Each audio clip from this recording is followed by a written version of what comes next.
ദൈവത്തിൻ്റെ പരിശുദ്ധ നാമം വാഴ്ത്തപ്പെടുമാറാകട്ടെ. പുതുതായിട്ട് കടന്നു വന്ന എല്ലാവരെയും കർത്താവിൻ്റെ നാമത്തിൽ സ്വാഗതം ചെയ്യുന്നു. ഇന്ന് നമ്മുടെ മധ്യയിലെ കർത്താവിൻ്റെ മേശ ഉണ്ടല്ലോ. ഇന്നലെ ദൈവം അനുവദിച്ച് നമുക്ക് കുറച്ച് കർത്താവ് നമുക്ക് വേണ്ടി ചെയ്യാനിരിക്കുന്ന അല്ലെങ്കിൽ ചെയ്ത കാര്യങ്ങളെക്കുറിച്ചൊക്കെ നമ്മൾ ഇന്നലെ രാത്രിയിൽ നമുക്ക് ചിന്തിക്കുവാൻ ദൈവം അവസരം തന്നു. ഇതിനായിട്ട് ദൈവത്തിന് സ്തോത്രം ചെയ്യുന്നു. ഇന്ന് പിന്നെയും ചില വാക്യങ്ങളൊക്കെ നമുക്ക് വായിക്കാം. മത്തായിയുടെ സുവിശേഷം 26-ാമത്തെ അധ്യായത്തിൻ്റെ 28-ാമത്തെ വാക്യം, മാത്യു ചാപ്റ്റർ 26 വേഴ്സ് 28. ഇത് അനേകർക്ക് വേണ്ടി പാപമോചനത്തിനായി ചൊരിയുന്ന പുതിയ നിയമത്തിനുള്ള എൻ്റെ രക്തം. This is my blood of the new covenant which is shed for many for the remission of sins. നമുക്കറിയാം, ഇന്ത്യക്ക് സ്വാതന്ത്ര്യം കിട്ടിയത് 1947 ഓഗസ്റ്റ് 15. എല്ലാ വർഷവും നമുക്ക് ഓഗസ്റ്റ് 15 എന്ന് പറയുന്ന ദിവസം ഭയങ്കര സന്തോഷമാണ്. ഇന്ത്യയുടെ ഇൻഡിപെൻഡൻസ് ആണ്. അപ്പം അന്ന് നമുക്ക് ചിലപ്പം സ്കൂളാണെങ്കിൽ സ്കൂൾ ചിലപ്പോൾ അവധിയായിരിക്കും. അന്ന് ചിലപ്പോൾ രാവിലെ ഒരു ഫ്ലാഗ് ഹോസ്റ്റിംഗ് ഒക്കെ കാണും, കുറച്ച് പേരുള്ളൊക്കെ കാണും. ചിലരെ സംബന്ധിച്ചിടത്തോളം കുറച്ച് സ്വീറ്റ്സൊക്കെ കിട്ടുമായിരിക്കും, അല്ലെങ്കിൽ കുറച്ച് പരിപാടികൾക്കൊക്കെ പങ്കുചേരുമായിരിക്കും. പക്ഷെ പലപ്പോഴും അതിൻ്റെ പിന്നിലുണ്ടായിരുന്ന കഷ്ടപ്പാടുകൾ എത്രയായിരുന്നു എന്നുള്ളത് അത് നമ്മൾ ഓർക്കാറില്ല. ഒരു ലഡു കഴിച്ചതുകൊണ്ടോ ഒരു മുട്ടായി തിന്നതുകൊണ്ടോ അത് നമുക്ക് ആഘോഷിക്കാമായിരിക്കാം. പക്ഷേ അതിൻ്റെ പിന്നിൽ എന്താണ് നടന്നതെന്നുള്ളത് നമ്മൾ തിരിച്ചറിയുമ്പോഴാണ്. ഓരോ ഇൻസിഡൻറ്റും, ഓരോ സമരങ്ങളും, ഓരോ കാര്യങ്ങളും, ഓരോ വ്യക്തി ജീവിതങ്ങളും, മരിച്ചതും ജയിലിൽ പോയതും ഒക്കെ നോക്കുമ്പോഴാണ് നമുക്ക് എന്താണ് ഇതിൻ്റെ പിന്നിൽ നടന്നതെന്ന് മനസ്സിലാക്കുന്നത്. ഒന്നുകിൽ ഇതൊന്നും I don't care, I am free എന്ന് വേണമെങ്കിൽ പറയാം, അല്ലേ? പലപ്പോഴും നമുക്ക് കർത്താവ് നമുക്ക് ചെയ്ത കാര്യത്തെക്കുറിച്ചൊക്കെ നമുക്ക് അങ്ങനെയുള്ളൊരു മനോഭാവം ഉണ്ടാകാനുള്ള സാധ്യതയുണ്ട്. I don't care, breaking of bed, it is my right and I take it, that's it എന്ന് വേണമെങ്കിൽ നമുക്ക് പറയാം. ഇല്ലെങ്കിൽ നമുക്ക് ദൈവജനത്തിനകത്തോട്ട് നോക്കി എന്താണ് കർത്താവെ നീ എനിക്ക് വേണ്ടി ചെയ്തത് എന്നുള്ളത് തിരിച്ചറിയാനായിട്ട് കഴിയും. അങ്ങനെ നമ്മൾ കർത്താവിൻ്റെ വചനത്തോട് നോക്കി നമ്മൾ തിരിച്ചറിയുന്ന പക്ഷം ഒരു കാര്യം നമ്മളുടെ ജീവിതത്തിൽ അനുഗ്രഹമായിരിക്കും. ഒന്ന്, വളരെ അർത്ഥവത്തായി നമ്മളുടെ ജീവിതത്തിൽ ഈ കർത്താവിൻ്റെ മേശയിൽ പങ്കുചേരുവാനായിട്ട് കഴിയും. ഒന്ന്. രണ്ട്, ചില കാര്യങ്ങൾ അർത്ഥമില്ലാതെ ചെയ്യുന്ന പല കാര്യങ്ങളും നമുക്ക് നിർത്താനായിട്ട് പറ്റും, അല്ലേ? ചില കാര്യങ്ങളൊന്നും ഒരർത്ഥവും ഇല്ലായിരിക്കും. അപ്പം ആ അർത്ഥം ഇല്ലാത്തപ്പോഴും നമ്മൾ ചെയ്തുകൊണ്ടിരിക്കുക എന്നാന്ന് പറഞ്ഞ കാര്യം നമ്മുടെ ചിന്ത ഇതൊക്കെ എന്നതുണ്ടെന്നാണ്. പക്ഷേ you can really understand what is right and what is wrong. പക്ഷേ ദൈവവചനം അറിയത്തില്ലെങ്കിൽ പിന്നെ നമ്മൾ ഇതൊക്കെ ചെയ്തുകൊണ്ടേയിരിക്കുകയുള്ളൂ. കാരണം വി തിങ്ക് ദാറ്റ്സ് നോർമൽ എന്ന് നമുക്ക് ചിന്തിക്കുവാനിടയായിത്തീരും. അപ്പം മത്തായി 26-ാം അധ്യായത്തിൻ്റെ 28-ാമത്തെ വാക്യത്തിൽ നമുക്ക് വളരെ സുപരിചിതമായ വാക്യം, ഇത് അനേകർക്ക് വേണ്ടി കർത്താവായ യേശു ക്രിസ്തു കർത്താവിൻ്റെ മേശയുള്ള ബന്ധത്തിൽ പാനപാത്രം എടുത്ത് കൊടുക്കുന്ന ആ സമയത്ത് അവരോട് പറഞ്ഞിരിക്കുന്നതാണ്. ആ ഒരു വാക്യമാണ്, drink from it all of you, from this is my blood of the new covenant which is shed for many for the remission of sins. കർത്താവിൻ്റെ അന്ത്യത്താഴ് ദിവസം നമുക്കറിയാം, കർത്താവ് ആ പാനപാത്രം എടുത്ത് തൻ്റെ ശിഷ്യന്മാർക്ക് കൊടുക്കുമ്പം അതൊരു വെറും മുന്തിരിച്ചാറ് മാത്രമായിരുന്നു. അതിന് ഏതെങ്കിലും രീതിയിൽ ബ്ലഡോ ഒന്നും ആയിരുന്നില്ല. പക്ഷേ it's an indication of the coming sacrifice. കർത്താവായ യേശു ക്രിസ്തുവിൻ്റെ അടുത്ത് നടക്കാൻ പോകുന്ന യാഗത്തിൻ്റേതായിട്ടുള്ള ചിത്രമാണ് നമ്മൾ കാണുന്നതായിട്ടുള്ള കാര്യം.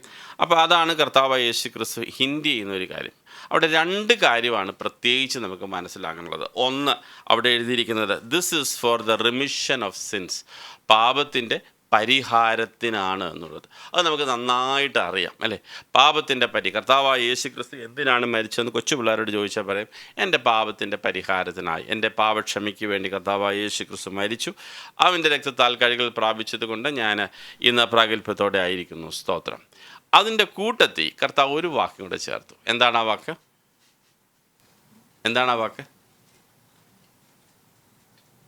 Read your Bible. വായിച്ചേട്ടാ, വാക്യം ഒന്നുകൂടെ വായിച്ചേ. ഇത് അനേകർക്ക് വേണ്ടി പാപമോചനത്തിനായി ചൊരിയുന്ന പുതിയ നിയമത്തിനുള്ള എൻ്റെ രക്തം. എന്താ അടുത്ത വാക്ക്? പാപമോചനം എന്നുള്ളൊരു കാര്യം നമുക്ക് കൃത്യമായിട്ട് അറിയാം. അതിൻ്റെ കൂട്ടത്തിൽ വേറൊരു കാര്യം ഇവിടെ പറഞ്ഞു, പുതിയ നിയമം എന്ന് പറഞ്ഞു, അല്ലേ? അപ്പം കർത്താവിൻ്റെ മേശയോട് ആ ഒരു കാര്യം കർത്താവ് ഇൻസ്റ്റിറ്റ്യൂട്ട് ചെയ്യുന്ന സമയത്ത് അവിടെ പറഞ്ഞൊരു പുതിയ നിയമം ഇനാഗുറേറ്റ് ചെയ്യുകയാണ്. ഒരു പുതിയ നിയമം ഇനാഗുറേറ്റ് ചെയ്യാണ്. എന്താണ് ഈ പുതിയ നിയമം ഇനാഗുറേറ്റ് ചെയ്യുന്നത്? എന്താണ് ഈ പുതിയ നിയമം? ഇപ്പം നമ്മൾ നമ്മുടെ പിള്ളേരോട് ചോദിക്കുക, what is A new covenant, അല്ലെങ്കിൽ പുതിയ നിയമം എന്താണെന്ന് ചോദിച്ചു കഴിഞ്ഞാൽ പറയും, ബൈബിളിനകത്ത് രണ്ട് ഭാഗങ്ങളുണ്ട്, പഴയ നിയമവും പുതിയ നിയമവും. പഴയ നിയമം എന്ന് പറയുന്നത് ഉൽപ്പത്തി തൊട്ട് മലാക്കി വരെ, പിന്നെ പുതിയ നിയമം എന്ന് പറയുന്നത് from Matthew to Revelation. Is that all? അതാണോ കർത്താവ് ഉദ്ദേശിക്കുന്നത്? ഇപ്പോൾ കർത്താവ് ഉദ്ദേശിക്കുന്നത്, കർത്താവ് പറഞ്ഞു ഒരു പുതിയ നിയമം ഞാൻ ചെയ്യുക. അപ്പം പഴയ നിയമം പുതിയ നിയമം എന്ന് പറയുമ്പോൾ യഥാർത്ഥത്തിൽ പഴയ നിയമം കൊണ്ട് ഉദ്ദേശിക്കുന്നത് ന്യായപ്രമാണമാണ്, അല്ലെങ്കിൽ ഇംഗ്ലീഷിൽ ദ ലോ. എന്താണ് ഈ ലോ എന്ന് പറയുന്നത്? നമുക്ക് വായിക്കാം. എക്സഡസ്, പുറപ്പാട് പുസ്തകം 24-ാമത്തെ അധ്യായത്തിൻ്റെ 4 തൊട്ട് 8 വരെയുള്ള വാക്യങ്ങൾ. 24-ാമത്തെ അധ്യായം എക്സഡസ് 24, 4 തൊട്ട് 8 വരെയുള്ള വാക്യങ്ങൾ. ഒരു യാഗപീഠവും ഇസ്രായേലിന്റെ 12 ഗോത്രങ്ങളുടെ സംഖ്യയ്ക്കൊത്തവണ്ണം 12 തൂണും പണിതു. പിന്നെ അവൻ ഇസ്രായേൽ മക്കളിൽ ചില ബാല്യക്കാരെ അയച്ചു. അവർ ഹോമയാഗങ്ങളെ കഴിച്ച് യഹോവയ്ക്ക് സമാധാനയാഗങ്ങളായി കാളകളെയും അർപ്പിച്ചു. മോശെ രക്തത്തിൽ പകുതി എടുത്ത് പാത്രങ്ങളിൽ ഒഴിച്ചു. രക്തത്തിൽ പകുതി യാഗപീഠത്തിന്മേൽ തെളിച്ചു. അവൻ നിയമപുസ്തകം എടുത്ത് ജനം കേൾക്കെ വായിച്ചു. യഹോവ കൽപ്പിച്ചതൊക്കെയും ഞങ്ങൾ അനുസരിച്ച് നടക്കുമെന്ന് അവർ പറഞ്ഞു. അപ്പോൾ മോശെ രക്തമെടുത്ത് ജനത്തിന്മേൽ തളിച്ചു. ഈ സകല വചനങ്ങളും ആധാരമാക്കി യഹോവ നിങ്ങളോട് ചെയ്തിരിക്കുന്ന നിയമത്തിൻ്റെ രക്തം ഇതാ എന്ന് പറഞ്ഞു.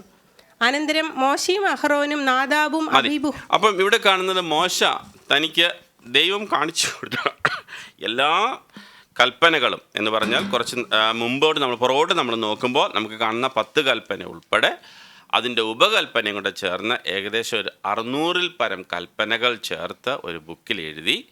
ആ ബുക്കിൽ എഴുതിയതിന് ശേഷം അത് എന്ത് ചെയ്തിരിക്കുന്നു? അത് ആ പുതിയ നിയമമായി. നമുക്കറിയാം, നമുക്ക് ഒരു കോൺസ്റ്റിറ്റ്യൂഷൻ ഇന്ത്യക്ക് ഒരു കോൺസ്റ്റിറ്റ്യൂഷൻ ഉണ്ട് അല്ലേ?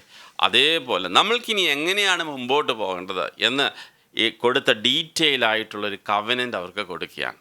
ആ കവനൻ്റാണ് എന്ത്? പഴയ നിയമം അല്ലേ? ആ കവനൻ്റാണ് പഴയ നിയമം. ആ കവനൻ്റ് എസ്റ്റാബ്ലിഷ് ചെയ്തപ്പോൾ എന്ത് ചെയ്തു? യാഗം കഴിച്ചു. യാഗം കഴിച്ചതിന് കുറച്ച് രക്തമെടുത്ത്, അവിടെ പറയുന്നത് verse 7, then he took the book of the covenant and read in the hearing of the people, and he said, all the Lord has said that we will do and be obedient. Moses took the blood, sprinkled on the people, and said, this is the blood of the covenant.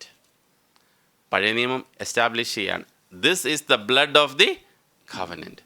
കർത്താവ് എന്നാ പറഞ്ഞത്? This is the blood of the new covenant. മനസ്സിലായോ?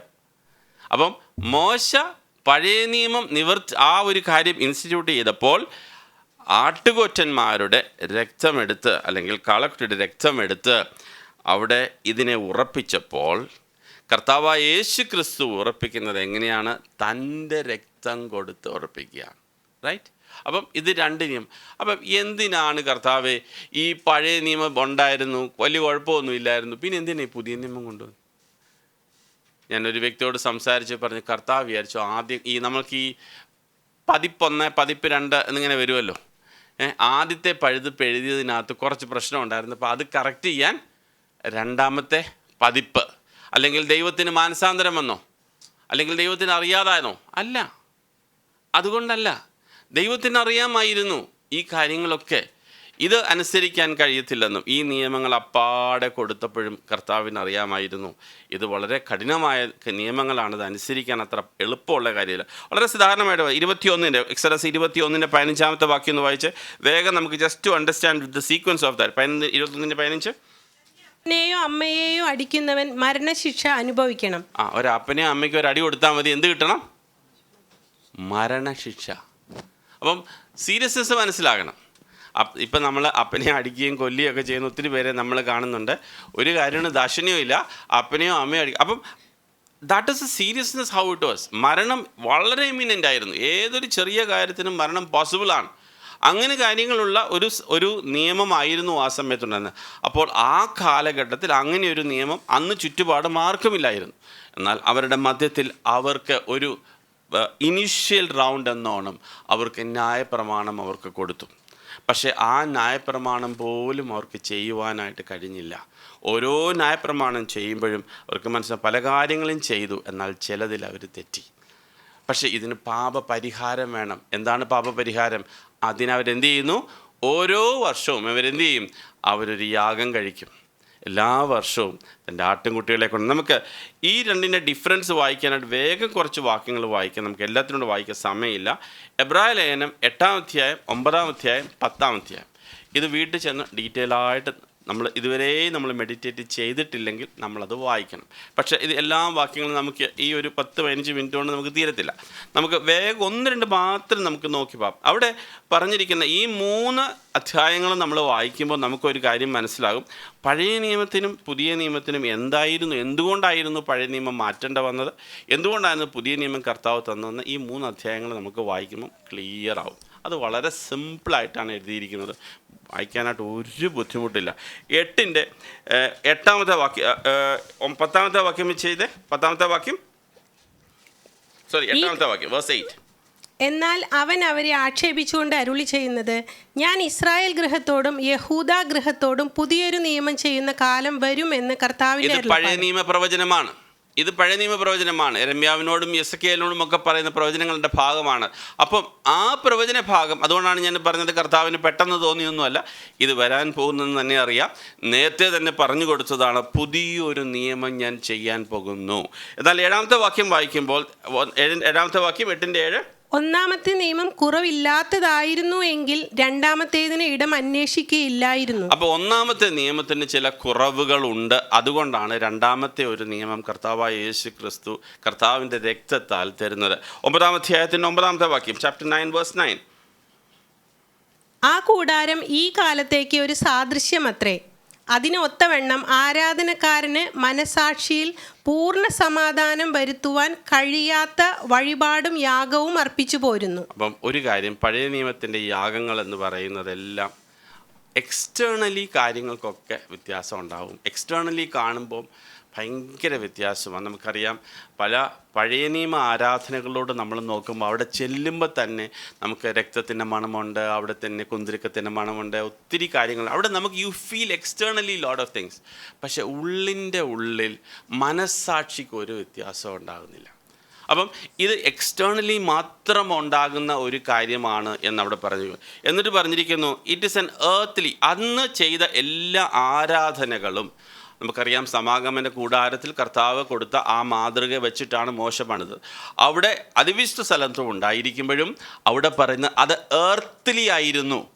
Earthly ആയിരുന്നു പറഞ്ഞാൽ ഈ ലോകത്തിൻ്റെതായിട്ടുള്ള ഒരു സെറ്റപ്പായിരുന്നു ദൈവം കൊടുത്തത്. എന്നാൽ ഒറിജിനൽ എവിടെയുണ്ട്? ഒറിജിനൽ സ്വർഗത്തിലാണ്. മനസ്സിലാവുന്നുണ്ടോ? അപ്പോൾ ഇവർക്ക് കൊടുത്ത നിയമം ഈ ഏർത്ത്ലി ടെൻറ്റിൽ യാഗം കഴിക്കുന്ന കാര്യത്തെക്കുറിച്ചാണ് കൊടുത്തത്. 9-ാം അധ്യായത്തിൻ്റെ 7-ാമത്തെ വാക്യം വേഴ്സ് 7 and 8. രണ്ടാമത്തേതിലോ ആണ്ടിലൊരിക്കൽ മഹാപുരോഹിതൻ മാത്രം ചെല്ലും, രക്തം കൂടാതെ അല്ല. അത് അവൻ തൻ്റെയും ജനത്തിൻ്റെയും അബദ്ധങ്ങൾക്ക് വേണ്ടി അർപ്പിക്കും. മുൻകൂടാരം നിൽക്കുന്നിടത്തോളം വിശുദ്ധ മന്ദിരത്തിലേക്കുള്ള വഴി വെളിപ്പെട്ടില്ല എന്ന് പരിശുദ്ധാത്മാവ് ഇതിനാൽ സൂചിപ്പിക്കുന്നു. ആ മുൻകൂടാരം എന്ന് പറഞ്ഞാൽ ഏർത്ത്ലി ടെമ്പിൾ നിലനിന്ന കാലത്തോളം രണ്ടാമത്തെ സ്ഥിരമായതിലോട്ടുള്ള വഴി അത് ഓപ്പൺ ആയിരുന്നില്ല. അതുകൊണ്ട് തന്നെയാണ് ലോകത്തിൽ മഹാപുരോഹിതന്മാരുണ്ടായിരുന്ന കാലത്തോളം കർത്താവായ യേശു ക്രിസ്തു he was not taking over, but one that is finished he took over. അതാണ് നമ്മൾ കാണുന്നതായിട്ടൊരു ചിത്രം. അപ്പോൾ ഇവിടെ കാണുന്നു, ആ കർത്താവായ യേശു ക്രിസ്തു ചെയ്തതെല്ലാം ഏർത്ത്ലി ആയിട്ടുള്ള ഒരു യാഗപീഠത്തിലോ ഒന്നുമല്ല. എവിടോട്ടാണ് അദ്ദേഹം കയറി ചെന്നത്? സ്വർഗത്തിൽ, അസലായതിനാൽ. അതുകൊണ്ടാണ് ഞങ്ങൾ ഇപ്പോൾ കാണുന്ന പോലെ പണ്ടത്തെ പോലെ യാഗപീഠങ്ങളോ ഒന്നും നമുക്ക് ആവശ്യമില്ലാത്തത്. കാരണം ഇത് ഏർത്ത്ലി ആയിരുന്നു, അത് ടെമ്പററി, താൽക്കാലികമായിരുന്നു. നിലനിൽക്കുന്ന ഒന്ന് കർത്താവായ യേശു ക്രിസ്തുവിൻ്റെ ഒരിക്കലായിട്ട് കർത്താവായ യേശു ക്രിസ്തു ചെയ്ത യാഗമാണ്. അങ്ങോട്ട് കർത്താവായ യേശു ക്രിസ്തു കയറി ചെന്നു, അല്ലേ? അതാണ് ഞാൻ പറഞ്ഞത്. 8, 9, 10 നമ്മൾ വായിക്കണം. ഞാൻ അതിനകത്തെ കാര്യങ്ങളാണ് മൊത്തമായി പറയുന്നത്. പക്ഷേ അതെല്ലാം വായിക്കാനായിട്ട് നമുക്ക് നേരെയില്ലല്ലോ. ഒരു വാക്യം നമുക്കൊന്ന് വായിച്ചാം. 9-ാമത്തെ അധ്യായത്തിൻ്റെ 1-ാമത്തെ വാക്യം. എന്നാൽ ആദ്യ നിയമത്തിനും ആരാധനയ്ക്കുള്ള ചട്ടങ്ങളും ലൗകികമായ വിശുദ്ധ മന്ദിരവും ഉണ്ടായിരുന്നു. ഒരു കൂടാരം ചമച്ചു, അതിൻ്റെ ആദ്യ ഭാഗത്ത് നിലവിളക്കും മേശയും കാഴ്ചയപ്പവും ഉണ്ടായിരുന്നു. അതിന് പറഞ്ഞിരിക്കുന്നത് ലൗകികമായിരുന്നു, അല്ലെങ്കിൽ it is earthly sanctuary. It was an earthly sanctuary and God gives us a heavenly sanctuary. ഇവിടെ ആയിരുന്ന earthly sanctuaryയിൽ യാഗം ചെയ്യുന്നത് ആട്ടുകൊറ്റന്മാരെയും കാളുകളെയും ആവുമ്പോൾ ഹെവൻലി സാങ്ച്വറിയിലോട്ട് കർത്താവായ യേശു ക്രിസ്തു കയറി ചെല്ലുന്നത് തൻ്റെ രക്തം കൊണ്ടാണ്. ആട്ടുകൊറ്റന്മാരുടെ ഓരോ കാര്യങ്ങളും മനസ്സാക്ഷിക്ക് വ്യത്യാസം വരാതെ എല്ലാ വർഷവും ഇത് ആവർത്തിക്കുമ്പോൾ ഒരിക്കലായി കർത്താവായ യേശു ക്രിസ്തു നമുക്ക് വേണ്ടി ഈ വ്യത്യാസം വരുത്തുകയാണ്. നമുക്ക് വേണ്ടി നല്ല മനസ്സാക്ഷിക്കായിട്ടുള്ള അപേക്ഷയായിട്ട്. ആ 13-ാമത്തെ വാക്യം വായിച്ചു, 9:13. ആട്ടുകൊറ്റന്മാരുടെയും കാളകളുടെയും രക്തവും മലിനപ്പെട്ടവരുടെ മേൽ തളിക്കുന്ന പശുഭസ്മവും ജഡികശുദ്ധി വരുത്തുന്നു എങ്കിൽ നിത്യാത്മാവിനാൽ ദൈവത്തിന് തന്നെത്താൻ നിഷ്കളങ്കനായി അർപ്പിച്ച ക്രിസ്തുവിൻ്റെ രക്തം ജീവനുള്ള ദൈവത്തെ ആരാധിക്കുവാൻ നിങ്ങളുടെ മനസാക്ഷിയെ നിർജ്ജീവ പ്രവൃത്തികളെ പോക്കി എത്ര അധികം ശുദ്ധീകരിക്കും. എത്രയധികം മനസാക്ഷികൾക്ക് വ്യത്യാസം വരും. 15-ാമത്തെ വാക്യം വേഴ്സ് 15. അതുനിമിത്തം ആദ്യ നിയമത്തിലെ ലംഘനങ്ങളിൽ നിന്നുള്ള വീണ്ടെടുപ്പിനായി ഒരു മരണമുണ്ടായിട്ട് നിത്യാവകാശത്തിൻ്റെ വാഗ്ദത്തം വിളിക്കപ്പെട്ടവർക്ക് ലഭിക്കേണ്ടതിന് അവൻ പുതിയ നിയമത്തിൻ്റെ മധ്യസ്ഥനാകുന്നു. ഒരു മധ്യസ്ഥൻ്റെ ആവശ്യം ഇതാണ്. നമ്മൾ ദൈവവചനം നമ്മൾ കൃത്യമായി നമ്മൾ വായിക്കുന്നത്. There is a one mediator was required, that is Jesus Christ. അപ്പോൾ പിതാവും നമ്മളെയും കൂടെ നിരപ്പിലാക്കുവാനായിട്ട് ഒരു മധ്യസ്ഥൻ്റെ ആവശ്യമുണ്ടായിരുന്നു. അതാരായിരുന്നു? The man Christ Jesus. ആ കർത്താവായ യേശു ക്രിസ്തു എനിക്ക് മധ്യസ്ഥനായതുകൊണ്ടാണ് എനിക്ക് അങ്ങോട്ട് പ്രവേശനം ലഭിച്ചത്. ഇനി താഴോട്ട് നമുക്ക് വേഗം വായിക്കാം. ഇനി 16-ാമത്തെ അധ്യായത്തിൻ്റെ 9-ാമത്തെ 17-ാമത്തെ വാക്യം. മരിച്ച ശേഷമല്ലോ നിയമം സ്ഥിരമാകുന്നത്, നിയമകർത്താവിന്റെ ജീവകാലത്തോളം അതിന് ഉറപ്പില്ല. അടുത്ത വാക്യം. അതുകൊണ്ട് ആദ്യ നിയമവും രക്തം കൂടാതെ പ്രതിഷ്ഠിച്ചതല്ല. മോശ ന്യായപ്രമാണപ്രകാരം കൽപ്പന ഒക്കെയും സകല ജനത്തോടും പ്രസ്താവിച്ച ശേഷം പശുക്കിടാങ്ങളുടെയും ആട്ടുകൊറ്റന്മാരുടെയും രക്തത്തെ വെള്ളവും ചുമന്ന ആട്ടുരോമവും ഈസോപ്പുമായി എടുത്ത് പുസ്തകത്തിന്മേലും സകല ജനത്തിന്മേലും തെളിച്ചു. അതാണ് നമ്മൾ എക്സോഡസിൽ വായിച്ചത്. പുറപ്പാട് പുസ്തകത്തിൽ നമ്മൾ വായിച്ച ഭാഗം അതാണ്.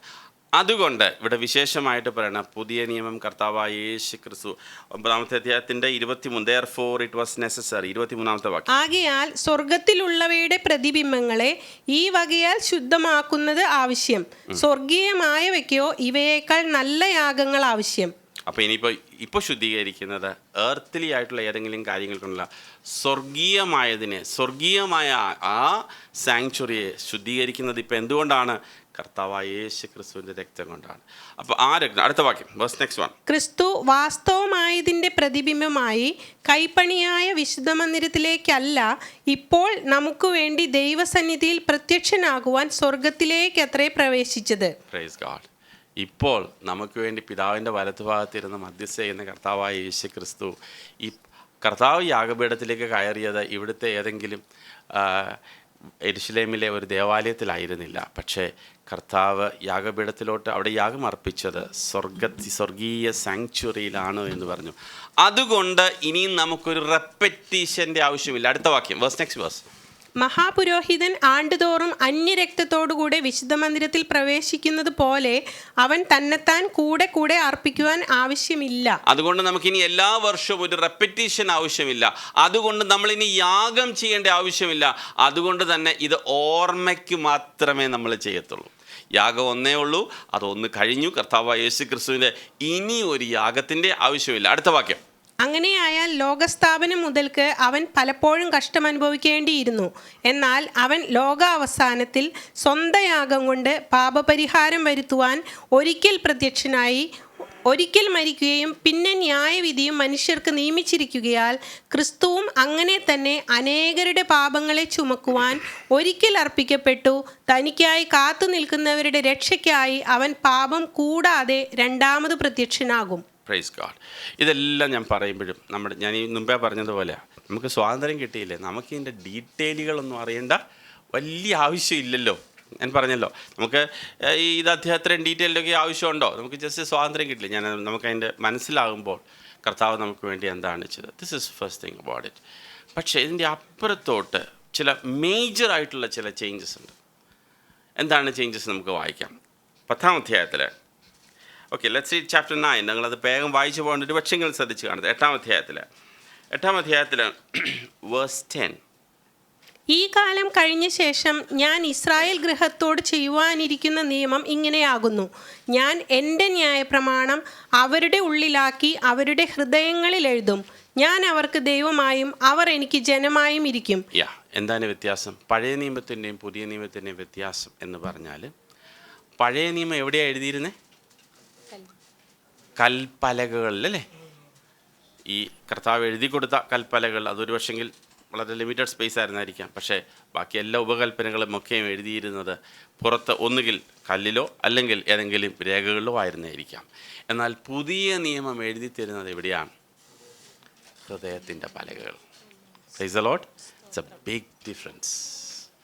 അതുകൊണ്ട് ഇപ്പോൾ ആരുടെയും പുറകെ നടന്ന് മോനെ അനുസരിക്കുക എന്ന് പറയേണ്ട ആവശ്യമില്ല. നമുക്ക് വ്യക്തമായിട്ട് ദൈവത്തിൻ്റെ പരിശുദ്ധാത്മാവ് നമുക്ക് ബോധ്യം തരും എന്തനുസരിക്കണം, എന്തനുസരിക്കണ്ട. അല്ലേ? ചില പരീക്ഷയൊക്കെ എഴുതുന്ന പിള്ളേർ പറയും, അതെ ഞങ്ങളെ ടീച്ചർ പഠിപ്പിച്ചില്ലായിരുന്നു. കേട്ടിട്ടുണ്ടോ? ഞങ്ങൾ ഔട്ട് ഓഫ് പോർഷൻ ആയിരുന്നു, ഇതില്ലായിരുന്നു എന്ന് പറയും. പക്ഷെ അങ്ങനെ ഒരു സംഭവം ഇനി ഔട്ട് ഓഫ് പോർഷൻ എന്ന് പറഞ്ഞൊരു കാര്യം ഉണ്ടാകത്തില്ല. കാരണം ദൈവം നമ്മുടെ ഹൃദയങ്ങളുടെ ഉള്ളിൽ എഴുതി തരുന്നു. ഹല്ലേലൂയ. നമ്മുടെ ഹൃദയത്തിൻ്റെ പലകളിൽ. അപ്പം പഴയ നിയമം എക്സ്റ്റേണൽ ആയിരുന്നെങ്കിൽ പുതിയ നിയമം ഏറ്റവും കൂടുതലും വ്യത്യാസം വരുന്നത് അകത്താണ്. പഴയ നിയമം ഇച്ചിരൂടെ സിമ്പിളാണ്, പുതിയ നിയമം ഭയങ്കര ടഫാണ്. നിങ്ങൾ എഗ്രി ചെയ്യുന്നുണ്ടോ ഇല്ലേ? പഴയ നിയമത്തിൽ ഒരാളെ കൊല്ലണമെങ്കിൽ അയാൾ ചാവണം, അല്ലേ? പുതിയ നിയമത്തിലോ ഒന്ന് കോപിച്ചാൽ മതി. പഴയ നിയമത്തിൽ വ്യഭിചാരം ചെയ്യണമെന്നുണ്ടെങ്കിൽ ഫിസിക്കലായിട്ട് വല്ലതും നടക്കണം. പുതിയ നിയമത്തിലോ ഒരു നോട്ടം, അല്ലേ? ഒരു ചിന്ത, ലെവൽ ഭയങ്കര വ്യത്യാസമാണ്. മനസ്സിലായോ? അപ്പം പുതിയ നിയമം എന്ന് പറയുമ്പോൾ നമ്മുടെ ചിന്തിക്കും it can be so easy. ഈ പറയുന്ന 600 ചില്ലുവാന കൽപ്പനകളില്ല. നിങ്ങൾ എണ്ണി നോക്കിയാൽ അതിൻ്റെ ഡബിൾ ഉണ്ട് പുതിയ നിയമത്തിൽ. എന്താണ് അതിൻ്റെ പറഞ്ഞതിൻ്റെ താല്പര്യം? കർത്താവ് പറയാണ്, ഈ കൽപ്പനകളെ ഞാൻ നിൻ്റെ ഹൃദയത്തിൽ എഴുതി തരാം. കർത്താവിനെ ഹൃദയപൂർവ്വം സ്നേഹിക്കുന്ന ഒരു ജനം, അതരം കൊണ്ട് ജൽപ്പനം ചെയ്യുന്ന ഒരു ജനമല്ല, ഹൃദയപൂർവ്വം കർത്താവിനെ സ്നേഹിക്കുന്ന ഒരു ജനത്തെയാണ് കർത്താവ് നോക്കുന്നത്. എൻ്റെ പൊന്നുപ്രിയ സഹോദരങ്ങളെ, കർത്താവ് എന്നാ പറയുന്നറിയാമോ? ഈ പുതിയ നിയമത്തിലുള്ള വ്യത്യാസം നിങ്ങൾക്കൊണ്ട് എക്സ്റ്റേണൽ കൺഫോമിറ്റി അല്ല, ബട്ട് ഹൃദയത്തിൻ്റെ ഉള്ളിൽ നിന്നും അവനെ സേവിക്കുന്ന ഒരു ജനത്തെ കർത്താവ് ഒരുക്കുന്നു. ആ വ്യത്യാസം നമ്മുടെ ഹൃദയത്തിൽ നിന്ന് മനസ്സിലാകണം. വേറൊരു കാര്യം കൂടെ, ദൈവത്തിൻ്റെ പരിശുദ്ധാത്മാവിനെ പുതിയ നിയമത്തിലാണ് പകർന്നത്, അല്ലേ? പഴയ നിയമത്തിൽ ആ നിലയിൽ ഏതെങ്കിലും ടാസ്കിന് വേണ്ടി ദാവീദിൻ്റെ മേൽ അല്ലെങ്കിൽ സാംസൻ്റെ മേൽ, യെഫ്താഹിൻ്റെ മേൽ എന്നൊക്കെ പറയുമ്പോഴും, എന്നാൽ ദൈവത്തിൻ്റെ പരിശുദ്ധാത്മാവ് എന്നേക്കും നമ്മുടെ കൂടെ ഇരിക്കേണ്ടതിന്, ദൈവത്തിൻ്റെ പരിശുദ്ധാത്മാവ് ദൈവം തന്നെ നമ്മോട് കൂടെ ഇരിക്കേണ്ടതിന് കർത്താവ് പ്രോമിസ് തന്നെ, അല്ലേ? ആ പരിശുദ്ധാത്മാവിനെ ചെന്നേച്ചു പറയാണ്, ഇന്ന് എനിക്ക് പോസിബിലിറ്റി ഉണ്ട്, I have to walk with him like he walked. അവൻ നടന്നതുപോലെ നടക്കേണ്ടതാകുന്നു, അല്ലേ? അവൻ വിശുദ്ധനായിരിക്കാൻ ഞാനും അങ്ങനെ നടക്കുവാൻ ദൈവം എന്നെ ഉത്സാഹിപ്പിക്കുന്നു. അല്ലെങ്കിൽ ഇത് പറയേണ്ട കാര്യമില്ല. എന്തുകൊണ്ടാണ് വ്യഭിചാരം അല്ലെങ്കിൽ വിവാഹമോചനത്തിൻ്റെ കാര്യം ചോദിക്കുമ്പോൾ ഇപ്പോൾ പറയുന്ന കർത്താവ് എന്താ പറഞ്ഞത്? അവരുടെ ഹൃദയകാഠിന്യം നിമിത്തം അത്രേ മോശെ അങ്ങനെ പറഞ്ഞത്. അപ്പോൾ ഹൃദയകാഠിന്യം നിമിത്തം കൊണ്ട് ഹാൻഡിൽ ചെയ്യാനുള്ള കപ്പാസിറ്റിയെ പഴയ നിയമത്തിന് ഉള്ളൂ. എന്നാൽ പുതിയ നിയമത്തിനോ? പുതിയ നിയമത്തിൻ്റെ കപ്പാസിറ്റി ഹൃദയത്തിൻ്റെ ഉള്ളിൽ നിന്നും ദൈവത്തിൻ്റെ പരിശുദ്ധാത്മാവിൽ കർത്താവിനെ അനുസരിക്കുവാനുള്ള പൂർണ്ണ പോസിബിലിറ്റിയും കർത്താവ് നമുക്ക് തുറന്നിട്ടിരിക്കുക. Price the Lord. എങ്ങനെ കർത്താവായ യേശു ക്രിസ്തു പിതാവിനെ സ്നേഹിച്ചുവോ, എങ്ങനെയാണ് സ്നേഹിച്ചത് നിങ്ങൾ 10-ാം അധ്യായത്തിൽ നോക്കിയാൽ മതി. അവിടെ നോക്കുമ്പോൾ പറഞ്ഞിരിക്കുന്നു, എനിക്കായിട്ടൊരു കാര്യം വെച്ചിരിക്കുന്നു. പറയുന്ന 10-ാം അധ്യായം നമ്മൾ വായിച്ച 10-ാം അധ്യായത്തിലൂടെ പറയുന്നു, Then I said, Behold, I have come. In the volume of the book it is written to you to do your will, O Lord. നിൻ്റെ ഇഷ്ടം ചെയ്യാനായിട്ടാണ് പുത്രൻ ഇങ്ങോട്ട് വന്ന് വേറൊന്നിനും അല്ല, തൻ്റെ ഇഷ്ടം ചെയ്യാൻ. Praise the Lord. അപ്പം അങ്ങനെ ജീവിക്കണം നമുക്ക് ആഗ്രഹം ഉണ്ടെങ്കിൽ കർത്താവ് പറഞ്ഞു, നമ്മുടെ ഹൃദയത്തിൻ്റെ ഉള്ളിലൊരു വ്യത്യാസം വരേണ്ട ആവശ്യമുണ്ട്. പുതിയൊരു ഹൃദയം തന്ന് നമുക്ക് ഇപ്പോൾ ഒരു വലിയ പോസിബിലിറ്റി തരികയാണ്. നമ്മൾ പറഞ്ഞു, കുഞ്ഞെ നിൻ്റെ പാപം ക്ഷമിച്ചു തരുന്നത് സന്തോഷമാണെങ്കിലും അതിൻ്റെ അപ്പുറത്തോട്ട് ഒരു കാര്യം കൊണ്ട് ഞാൻ നിങ്ങൾക്ക് വേണ്ടി ചെയ്യുന്നു. ഒരു പുതിയ നിയമം ഞാൻ നിങ്ങൾക്ക് വേണ്ടി തുറന്നു തരുന്നു. അതുകൊണ്ട് യോഹന്നാൻ അപ്പോസ്തലൻ എഴുതിയപ്പോൾ ആ എൻറ്റയർ തിങ്ങിനെ ഒരൊറ്റ വാക്യത്തിൽ എഴുതി. യോഹന്നാൻ്റെ 1-ാം അധ്യായം, John chapter 1 verse 17. John chapter 1 verse 17. യോഹന്നാന്റെ സുവിശേഷം 1-ാം അധ്യായത്തിൻ്റെ 17-ാമത്തെ വാക്യം. John chapter 1 verse 17. വേഗം വായിച്ചാൽ. ന്യായപ്രമാണം മോശ മുഖാന്തരം ലഭിച്ചു, കൃപയും സത്യവും യേശു ക്രിസ്തു മുഖാന്തരം വന്നു. അപ്പം ന്യായപ്രമാണം മോശ മുഖാന്തരം വന്നു, എന്നാൽ കർത്താവായ യേശു ക്രിസ്തുവിൽ എന്തു വന്നു?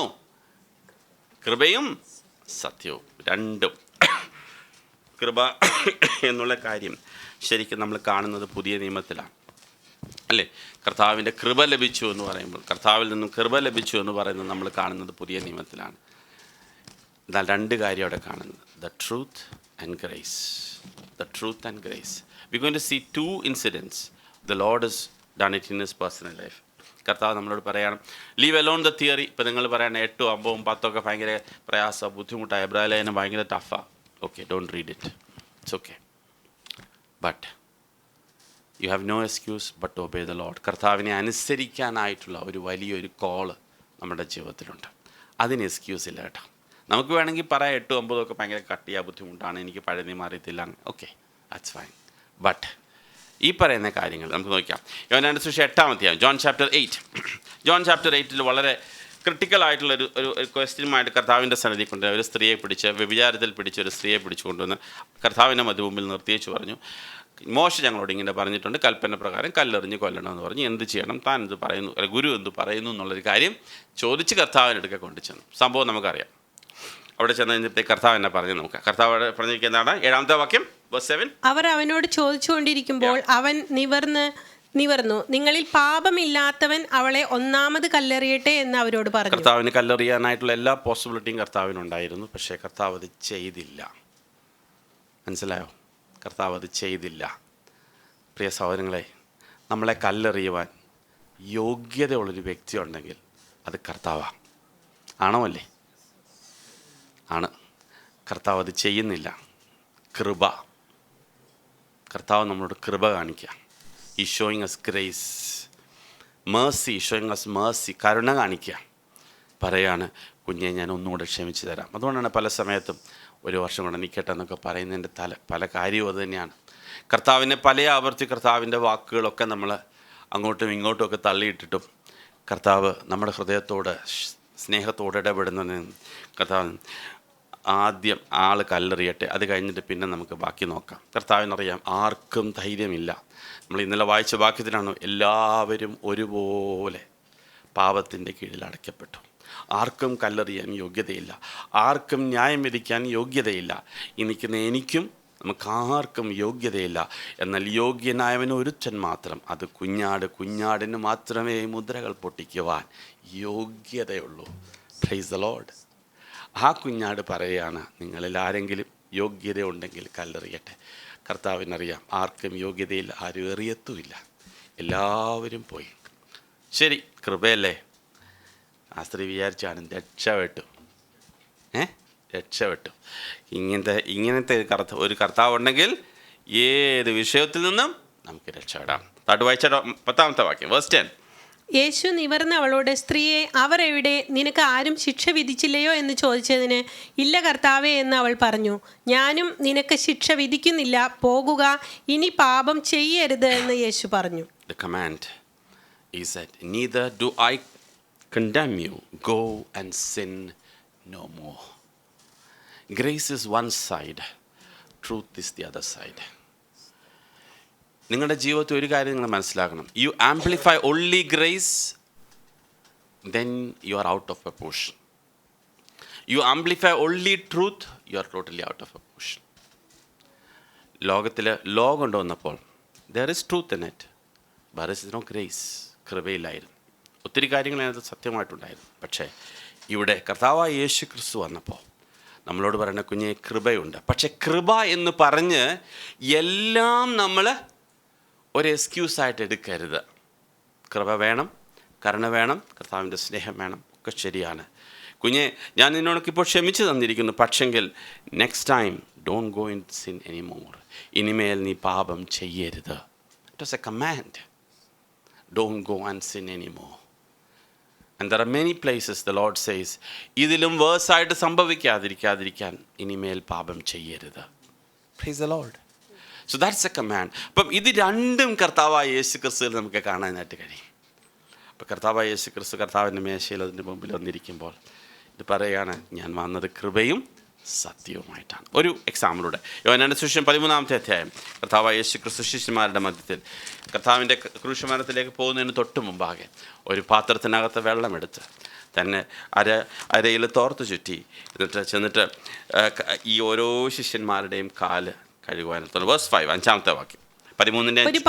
ഒരു പാത്രത്തിൽ വെള്ളം പകർന്ന് ശിഷ്യന്മാരുടെ കാൽ കഴുകുവാനും അരയിൽ ചുറ്റിയിരുന്ന തുണി കൊണ്ട് തുവർത്തുവാനും തുടങ്ങി. അവൻ ശീമോൻ പത്രോസിൻ്റെ അടുക്കൽ വന്നപ്പോൾ അവൻ അവനോട്, കർത്താവേ, നീ എൻ്റെ കാൽ കഴുകുന്നുവോ എന്ന് പറഞ്ഞു. യേശു അവനോട്, ഞാൻ ചെയ്യുന്നത് നീ ഇപ്പോൾ അറിയുന്നില്ല, പിന്നെ അറിയും എന്ന് ഉത്തരം പറഞ്ഞു. ഹല്ലേലൂയ. നമുക്കൊക്കെ ചിലപ്പോൾ അതൊരു ചടങ്ങായി തീരാനുള്ള സാധനം. ചിലപ്പം സപ്പോസ് ഇപ്പം നമ്മളിപ്പോൾ പറയുകയാണ്, ഇപ്പം നാളെ പാദം കഴുകൽ ശുശ്രൂഷയാന്ന് പറയുന്നത് ചിലപ്പോൾ ഒരു പക്ഷെങ്കിൽ നമ്മൾ ചെയ്തെന്നിരിക്കും. പക്ഷേ ഇത് ശരിക്കും പറഞ്ഞു കഴിഞ്ഞാൽ കർത്താവ് പറയുകയാണ്, if you call me Lord and teacher, നിങ്ങൾ എന്നെ ഗുരുവും കർത്താവുമെന്ന് വിളിക്കുന്നുവെങ്കിൽ ഞാൻ ചെയ്തതുപോലെ നിങ്ങളും ചെയ്യുക. You know that's a Lord's love. എന്നിട്ട് കർത്താവ് പറയണം, this is what I am talking about. This is not external. This cannot be measured. നമുക്ക് അളക്കാൻ പറ്റുമോ? അളക്കാൻ പറ്റത്തില്ല. ഈ സ്നേഹം അളക്കാൻ പറ്റുകയില്ല, അല്ലേ? കർത്താവ് പറയുകയാണ്, എക്സ്റ്റേണൽ ആയിട്ടുള്ള കാര്യത്തിന് നമുക്ക് പറയാം, ഓക്കെ ഇപ്പോൾ അത് ടൈറ്റ് കൊടുക്കണം, അങ്ങനെ ചെയ്യണം, അതൊക്കെ അളക്കാൻ പറ്റും. ഇതെങ്ങനെ അളക്കാൻ പറ്റും? ഒരു രീതിയും പറ്റുകയില്ല. അത് പരിശുദ്ധാത്മാവിലുണ്ടാകുന്ന വ്യത്യാസം.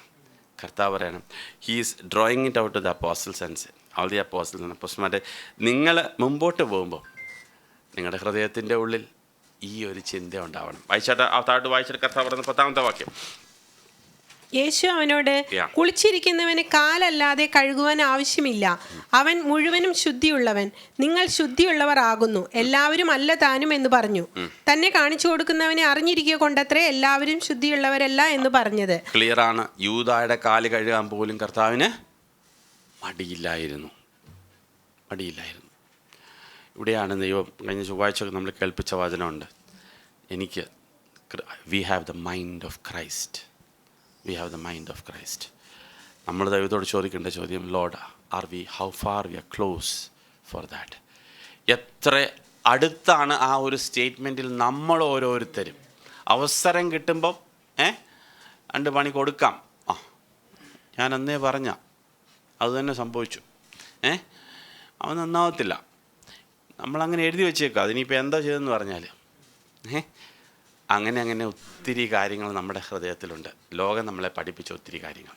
പക്ഷെ പൗലോസ് പറയാണ്, we have the mind of Christ. കർത്താവ് പറയാണ്, ലേൺ ഫ്രം മീ, എന്നിൽ നിന്നും പഠിക്കുക. എന്താണ്? തൊട്ടുമേലൊരു അപ്പം എടുത്ത് വെച്ച് നുറുക്കിയേച്ച് പറയാണ്, ഇത് നുറുക്കുന്ന പോലെ എന്നെ നുറുക്കും കുറച്ച് ദിവസം കഴിയുമ്പോൾ, കുറച്ച് നേരം കഴിയുമ്പോൾ ഇവരെന്നെ ഇതുപോലെ നുറുക്കും. അതുപോലെ നിങ്ങൾക്ക് അവസരം വരുമ്പോൾ നുറുക്കാൻ ഏൽപ്പിച്ചു കൊടുക്കാമോ എന്നാ ചോദ്യം. മനസ്സിലാവുന്നുണ്ടോ? ഇത് കൽപ്പനയല്ല, ഇത് പരിശുദ്ധാത്മാവ് ഹൃദയത്തിൽ ചെയ്യുന്നൊരു കാര്യമാണ്. ഒരുപക്ഷെ നിൻ്റെ സഹോദരൻ ഒരുപക്ഷെ അതുപോലെ നിന്നെ ആ ഒരു നിലയിൽ ആയി തീർക്കുമ്പോൾ ഹൗ വിൽ യു റിയാക്ട് എന്നൊക്കെ അവിടെ ചോദിക്കുന്ന ചോദ്യത്തിൻ്റെ പിന്നിലുള്ള കാര്യങ്ങൾ. See, this is the application of the new covenant which comes in. കർത്താവ് ചെയ്ത ഒരുപാട് കാര്യങ്ങളുണ്ട്. എന്നാൽ നമ്മളത് മനസ്സിലാക്കുമ്പോൾ കർത്താവ് പറയുകയാണ്, അടുത്ത വാക്യത്തിലൂടെ 11-ാമത്തെ വാക്യം, അവൻ അവരുടെ കാൽ കഴുകിയിട്ട് വസ്ത്രം ധരിച്ച് വീണ്ടും ഇരുന്ന് അവരോട് പറഞ്ഞത്, ഞാൻ നിങ്ങൾക്ക് ചെയ്തത് ഇന്നത് എന്ന് അറിയുന്നുവോ? നിങ്ങൾ എന്നെ ഗുരു എന്നും കർത്താവെന്നും വിളിക്കുന്നു. ഞാൻ അങ്ങനെ ആകെ കൊണ്ട് നിങ്ങൾ പറയുന്നത് ശരി. കർത്താവും ഗുരുവുമായ ഞാൻ നിങ്ങളുടെ കാൽ കഴുകിയെങ്കിൽ നിങ്ങളും തമ്മിൽ കാൽ കഴുകേണ്ടതാകുന്നു. Praise God. നമ്മളും തമ്മിൽ ആ ഒരു ആറ്റിറ്റ്യൂഡ് ഹൃദയത്തിലുണ്ടാകണം. കർത്താവിൻ്റെ മേശയിലായിരിക്കുമ്പോഴും അത് പിന്നെയും നമുക്ക് തന്നെ ഓർപ്പിക്കേണ്ട ഒരു കാര്യമാണ്.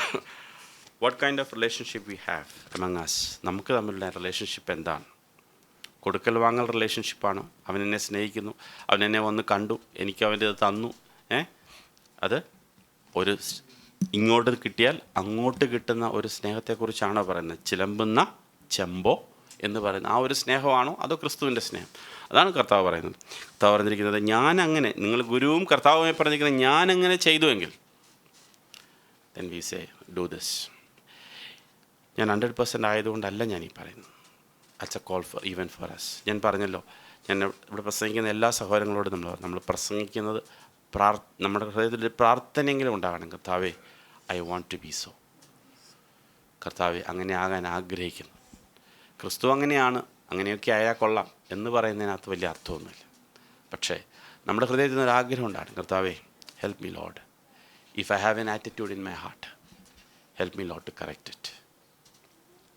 I am not. കഴിഞ്ഞ ദിവസം നമ്മൾ ഫിലിപ്പിലെ 2-ാം അധ്യായമൊക്കെ നമ്മൾ വായിച്ചു. കർത്താവ് അനുസരിച്ചു, താഴ്ന്നു, like took a position of a servant എന്നൊക്കെ പറയുമ്പോൾ that's a mind of Christ. കർത്താവിനുള്ള കർത്താവെ, and that need to be in practice.